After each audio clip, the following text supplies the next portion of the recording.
Welcome back to Lake Norman and coverage of round number 10 of the APBA National Watercross Tour as we're in Denver, North Carolina. Ian Howard, Dave Arnold along with you. And the fans are so excited for all the watercross racing. They're actually doing backflips along the shoreline.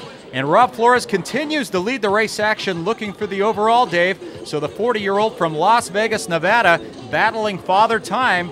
And apparently Father Time hasn't caught up to Rob Flores. Nobody gave him the memo yet, Dave, because this guy still looks to be in the prime of his racing career as he goes for an overall here in round number 10. And earlier we had a chance to talk to Rick Shirker, who trails Rob Flores, and he gave us his take on racing here along Lake Norman. It's a right-handed start, relatively flat out there, but it got a nice chop just from the boats and a little bit of wind. I like right-handed courses. Other than that, the course isn't real technical. It's pretty fast. And I don't know what lap times are, but it's pretty quick. Well, even in these rough conditions out there with a sixth-place start, he's making a move into second, just getting by Bill the Hurricane Haig. See a great shot of Rob Flores there, but Rob Flores taking the win and the overall here for round number 10 at Lake Norman. So as Rob Flores taking the overall, a 2 and a 1. Rick Shirker was second with a 3 and a 2. Paul Puchowski, after surprising everyone with the Moto 1 win, finished fourth here in Moto number 2. And let's now talk to our round 10 overall winner. That's Rob Flores. Yeah, like I said, things have been getting better, all year long. I've been working on this GP boat all year long, and every week it's getting better. Not doing a lot of training, but I'm doing a lot of testing, and the equipment's getting better and better every week, luckily.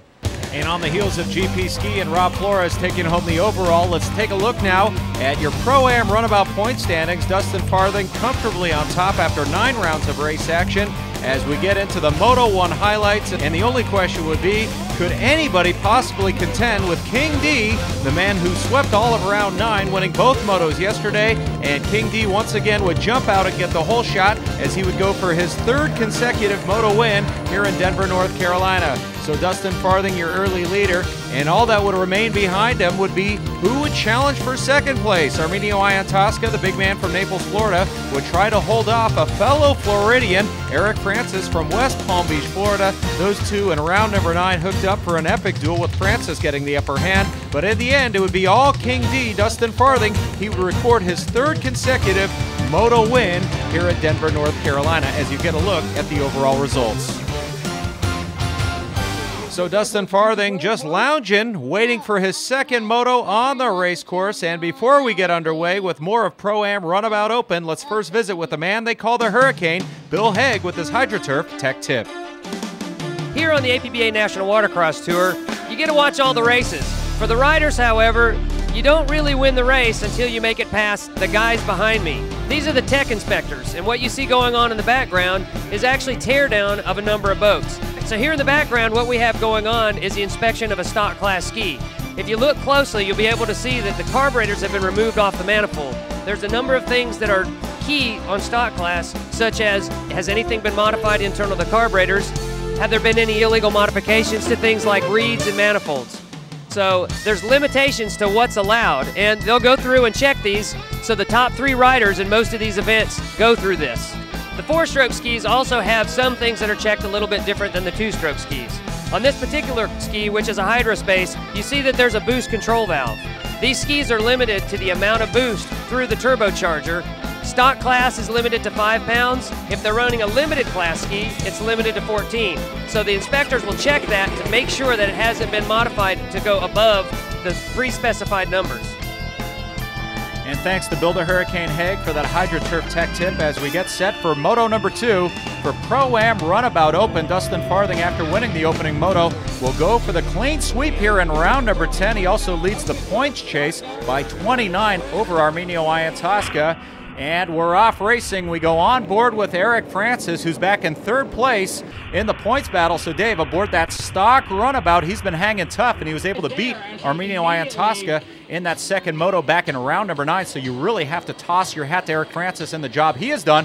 But nobody has had an answer for Dustin Farthing, Dave. Ever since Harbor Beach, he has literally checked out on the rest of the field. He is really getting his runabout dialed in and just in time for both the Nationals and the World Finals. Well, anytime that Dustin Farthing gets on the water, it's intimidating to a lot of these racers. And, he's got a target pinned on his back, whether he's in 1st place or in last place. Some guy, I want to lap that guy. But, King D is probably one of the premier watercraft racers. A lot of racers that we've seen on the tour, of course, names like Chris McCluggage. And I'll tell you, Dustin Farthing, he's going to be tough to beat with the backing he has.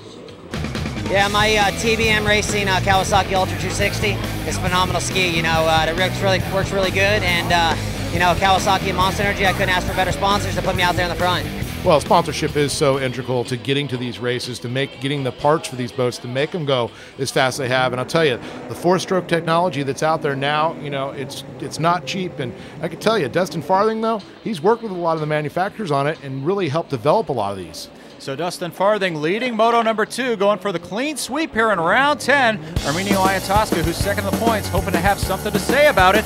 Can the big man from Naples, Florida catch him? We'll have more of Moto 2 right after this. Coverage of the APBA National Watercross Tour from Denver, North Carolina has been made possible by HydroTurf, by Yamaha, by Monster Energy Drinks, and by Sea-Doo.